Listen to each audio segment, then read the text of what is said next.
مين يصدق إن لسه في ناس بتروح للدجالين والمشعوذين على أمل إن هم يلاقوا علاج أو حل للمشاكل بتاعتهم اللي بيسوقوا للكلام ده تحت ستار الدين والعلاج الروحاني. للأسف ضعاف النفوس دول بيستغلوا جهل الناس وطيبتهم، واللي معانا النهاردة بيكشف الحقيقة عن شخص باع ضميره واستغل يأس ست بسيطة عشان يدخل معاها في علاقة غير شرعية لمدة 2 كاملين، وكل ده تحت ستار العلاج الروحاني. ومع كل زيارة كانت بتزيد سيطرته على الضحية، ومع الوقت الضحية بتوصل لحالة يأس بتخليها مستعدة تعمل أي حاجة عشان تشوف أي نتيجة حتى لو ده ضد مبادئها. وعشان تعرف أصل الحكاية خليني أحكي لك القصة من الأول.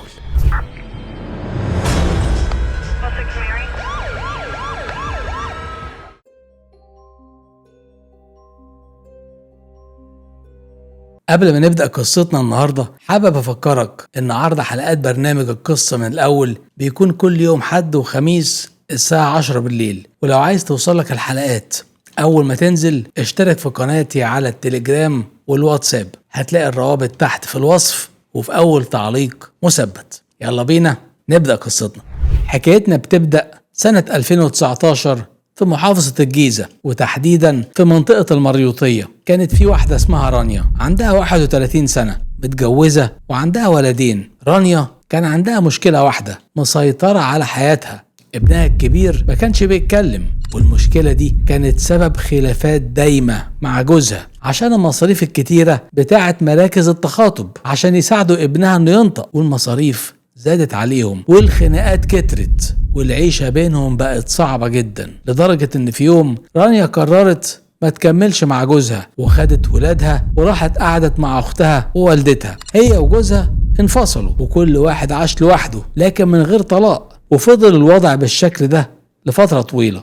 رانيا في الوقت ده كانت بتدور على أي أمل لابنها وبتحاول تلاقي طريقة تخليه ينطق بدون ما تخش في مشاكل جديدة. الجيران بدأوا يقترحوا عليها حلول من اللي هم بيسمعوها في الشارع، وقالوا لها إن في شيخ اسمه عادل سمعته سابقاه، وإنه بيقرأ على الناس وبيعالج بالقرآن وبيفك أعمال السحر. رانيا قررت تجرب وتقابل الشيخ عادل. أول ما راحت له حكيت له على ابنها اللي عنده 6 سنين ولسه مش عارف ينطق، وإنها مستعدة تدفع أي فلوس بس تسمعه بيتكلم. وهنا الشيخ عادل طلب منها في الأول شوية بخور وأنواع من الأعشاب من عند العطار، وحدد معاها ميعاد للمقابلة وبداية أول جلسات العلاج الروحاني. رانيا اشترت الحاجة وراحت على مكان الشيخ اللي بدأ الجلسة وولع البخور، ورانيا وهي قاعدة معاه شافته بيطلع حاجة صغيرة من جيبه وبيحطها مع البخور من غير ما يوضح هو بيحط ايه. لكن بعد دقايق رانيا حست بدوخة قوية، ولما سألته بعدها قال لها متقلقيش يا رانيا، ده دليل ان الجن حضر.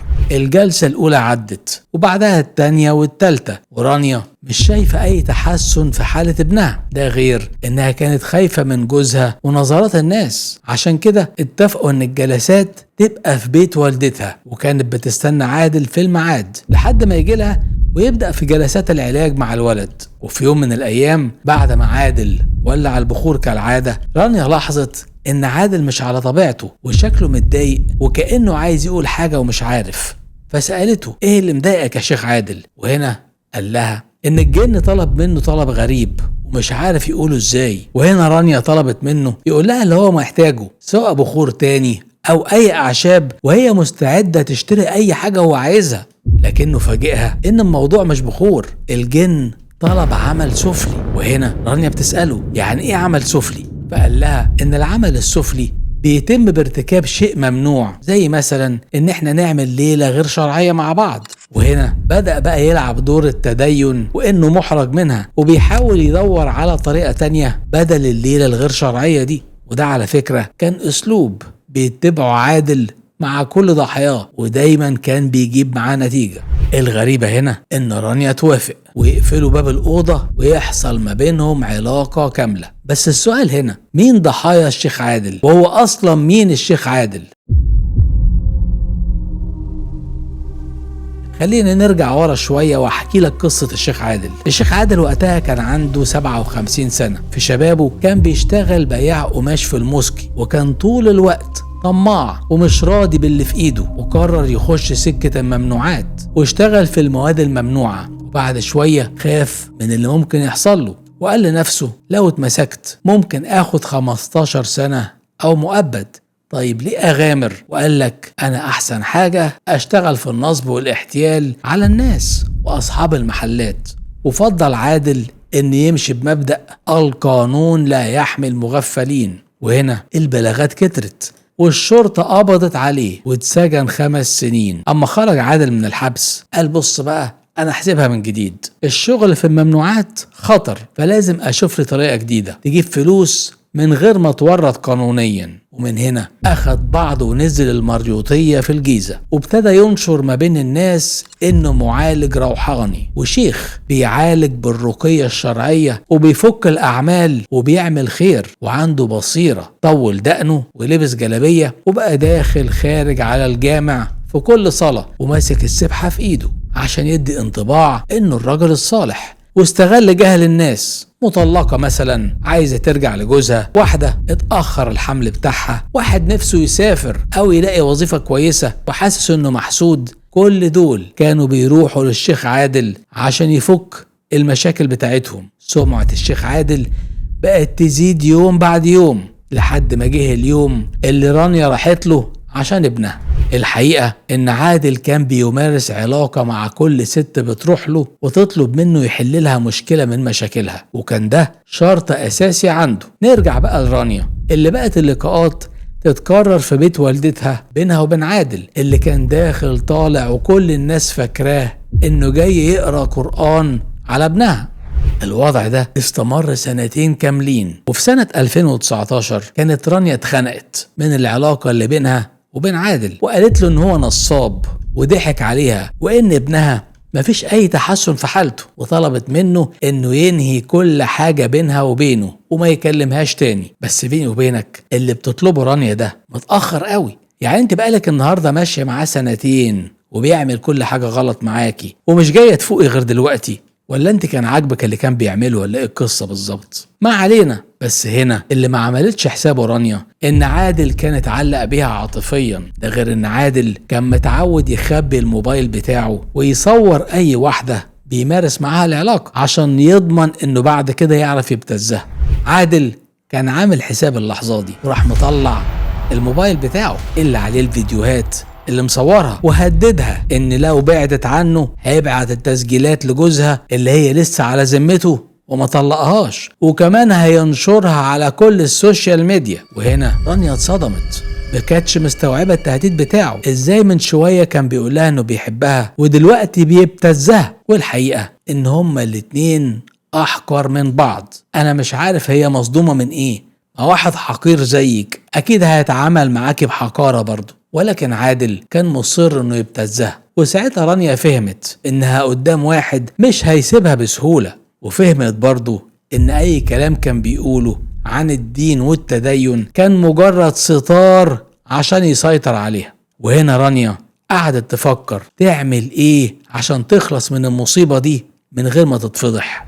هنا رانيا قعدت تفكر مين يساعدها في حل المصيبة دي من غير ما حد يعرف، لحد ما جه في بالها خطيب اختها اللي اسمه احمد، واللي كان عنده 31 سنة وبيشتغل سواق توك توك. كلمته وقالت له يجي لها على البيت بتاع والدتها عشان في موضوع مهم عايزة تحكي له عليه. وقالت له الموضوع ده لازم يفضل سر ما بيني وبينك ومحدش يعرفه حتى اختي. واما قابلته ابتدت تحكي له عن كل حاجة بينها وبين الشيخ عادل اللي بدأ معاها الحكاية بموضوع الرقية الشرعية عشان يعالج ابنها، وبعدين ضحك عليها وقال لها العمل السفلي هو الحل، واستغلها وصور كل حاجة على موبايله. ودلوقتي بيبتزها وبيقول لها لو بعدتي هفضحك وهبعت التسجيلات لجوزك وهنشرها على السوشيال ميديا. رانيا قالت له انا خايفة على سمعتي وعلى اولادي، وان جوزي لو عرف ممكن يحرمني منهم. وقالت له برضه انها ندمانة على اللي عملته بس مش عارفة تتصرف ازاي. وهنا احمد سألها طب انت عايزة تعملي ايه بالظبط؟ بدأت رانيا تقول لأحمد على الخطة اللي في دماغها، وقالت له احنا ممكن نجيب عادل هنا ونسرق منه التليفون بتاعه اللي عليه الفيديوهات. والخطة كانت كالآتي: رانيا هتعمل نفسها انها خضعت للتهديدات بتاعت عادل، وهتقول له يجي لها يقابلها في بيت والدتها، ويكون في التوقيت ده احمد مستخبي جوه البيت في المطبخ جنب الصالة. واما يجي عادل تبدأ رانيا تتكلم معاه. لو عادل سلمها الفيديوهات خلص الموضوع، ولو ما كانش يبقى في تصرف تاني انها تتاخد منه بالقوة. جت الساعة اللي حددتها رانيا للشيخ عادل، ووصل الشيخ عادل بيت والدتها، وكان مطمئن انه هيعمل معاها العلاقة تاني. اول ما رانيا قعدت مع الشيخ عادل قعدت تتكلم معاه وحاولت تقنعه انها تاخد منه الفيديوهات وكل واحد يروح لحاله. لكن هنا الشيخ عادل اتعصب عليها وقال لها مستحيل اني اديك الفيديوهات، وبدأ صوتهم يعلى مع بعض. وفي اللحظة دي احمد طلع من المطبخ وكان ماسك في ايده آلة حادة ونزل بيها ضرب في عادل لغاية ما خلص عليه. وبعد كده احمد ورانيا مسكوا عادل وقعدوا يقطعوه، ورانيا كانت مجهزة اكياس بلاستيك يحطوا فيها الاجزاء اللي بيقطعوها. لما خلصوا التقطيع لموا اللي قطعوه في الاكياس وقفلوها كويس ونزلوها مع بعض وحطوها في التوك توك، واتفقوا انهم يرموا الاكياس دي في حتة اسمها ساقية المريوطية. والمكان ده الناس كانت دايما تسمع عنه انه مكان بيترمي في جثث، وقالوا ان احنا نروح الساعة 2 الظهر عشان ما حدش ياخد باله، لان احنا لو رحنا بالليل اي حد هيشوفنا هيتخيل ان احنا بنرمي جثة، لكن الساعة 2 الظهر الناس ماشية في الشارع عادي ومحدش هيحس بينا. احمد ورانيا ركبوا التوك توك ومعاهم الاكياس وطلعوا على ساقية المريوطية، ونزل احمد باول كيس عشان يرميه. احمد ورانيا كانوا متصورين ان الموضوع هيعدي بسهولة ومحدش هياخد باله، وان هم هيرموا الكيس ورا التاني ويمشوا. لكن الخطة انهارت بسرعة. اول ما احمد شال اول كيس رايح بيه على الساقية، ناس في المنطقة شافوه ووقفوه وبدأوا يسألوه عن اللي جوه الكيس. احمد اتحجج وقال لهم انه معاه زبالة وهيرميها، وهنا الناس ما كانوش مصدقينه وقالوا له يفتح الكيس اللي معاه. واول ما اتفتح الكيس اتفاجئوا لقوا راس آدمية جوه الكيس، والأكياس التانية كان فيها بقية أجزاء الجثة. وفي التوقيت ده الناس كلهم اتجمعوا ومسكوا أحمد ورانيا. وهنا رانيا بدأت تألف لهم حكاية وقالت لهم إن دوت حرامي اتهجم عليها وإنها اضطرت تدافع عن نفسها. لكن الناس ما عجبهمش الكلام وفضلوا مكتفينهم واتصلوا بالشرطة فورا. واول ما الشرطة وصلت لقت الاهالي ماسكين احمد ورانيا، ورانيا بدأت تحكي للشرطة على اللي حصل وان ده كان حرامي وتهجم عليها وانها كانت بتدافع عن نفسها. وهنا رجال الامن عملوا كردون امني حوالين المكان وحرزوا الاكياس اللي فيها الاجزاء وسجلوا كل اقوال الشهود اللي كانوا فتحوا الاكياس وشافوا بعينيهم اللي جواها. ومن ناحية تانية في فريق أمني طلع على المكان بتاع رانيا اللي حصلت فيه الجريمة، وكانوا متأكدين إن القصة أكبر من حكاية دفاع عن النفس اللي رانيا بتحاول تقولها، وكان عندهم إحساس إن دي جريمة متخطط ليها مع سبق الإصرار والترصد. الشرطة أخذت أحمد ورانيا على الاسم عشان يكملوا التحقيق ويسمعوا الأقوال، وكانوا مستنيين تقرير المجموعة الأمنية اللي طلعت على بيت رانيا عشان يعرفوا إيه اللي حصل هناك. فريق المباحث اللي راح بيت رانيا عشان يعاين أول ما فتحوا الصالة لقوا سجادة في النص وعليها آثار واضحة جدا للي حصل، وأخدوا العينات وتحفظوا عليها وفتشوا الشقة ولقوا الأدوات بتاع التنظيف اللي لسه كانوا مستخدمينها وكان لسه فيها بقايا مية لونها أحمر. وأثناء التفتيش أيضا لقوا موبايل عادل واتاخد كحرز. واما فحصوا موبايل عادل بعد كده لقوا فيه بلاوي، تسجيلات وفيديوهات لعلاقات مع ستات كتير، ده غير التسجيلات اللي بينه وبين رانيا، والكلام ده بيأكد ان كان في علاقة بينه وبينها. واما واجهوا رانيا بالكلام ده رانيا اعترفت على طول وقالت لك انا اللي استدركته فعلا واتخلصت منه لانه كان بيحاول يبتزني ورفض يمسح الفيديوهات اللي على الموبايل بتاعه. وبعدها رجال الشرطة عملوا معاينة تصويرية وإعادة تمثيل الجريمة بحضور النيابة. وهنا يا باشا الموضوع اتحول للمحكمة، ومع سير الجلسات وسماع الشهود وعرض الأحراز والتسجيلات المحكمة انتهت إلى إدانة رانيا وأحمد، وصدر الحكم بسجنهم 25 سنة بتهمة التخلص من عادل مع سبق الإصرار والترصد. وبصراحة كان في إحساس عند ناس كتير إن الجريمة ديت تستحق عقوبة أشد، وفي الجلسة اتقال إن العقوبة جاية وفقا للوقائع والمواد القانونية المطبقة ورؤية المحكمة للملابسات والنية، وإن عادل ما كانش ملاك في النهاية، وإن نهايته كانت متوقعة لشخص استخدم الدين كستار لإشباع رغباته وطمعه وشهواته. القصة دي لازم تكون رسالة واضحة ضد كل دجال بيستغل الدين عشان ينصب على الناس ويستغل ضعفهم ويدعي انه رجل دين وهو بعيد كل البعد عن الدين، والدين بريء من كل واحد بيغطي على افعاله بكلام ديني فارغ وبيستغل قلة الحيلة عند اللي بيدوروا على حل. ناس كتير طيبة بتتمسك بأي خيط أمل، وده اللي بيخليهم عرضة للاستغلال. لكن لازم يبقى في وعي وحذر، وأي علاج لازم يبقى عند أهل الاختصاص وبطريقة معروفة، مش جلسات مشبوهة ولا طلبات غريبة بتتقدم على إنها علاج. وفي النهاية عايز أسأل حضراتكم سؤال: إيه رأيكم في رانيا واللي عملته؟ وهل يا ترى لسه في ناس بتصدق الدجالين؟ مستني رأيكم في التعليقات. كده حلقتنا خلصت النهاردة، أشوفكم إن شاء الله الحلقة اللي جاية. سلام.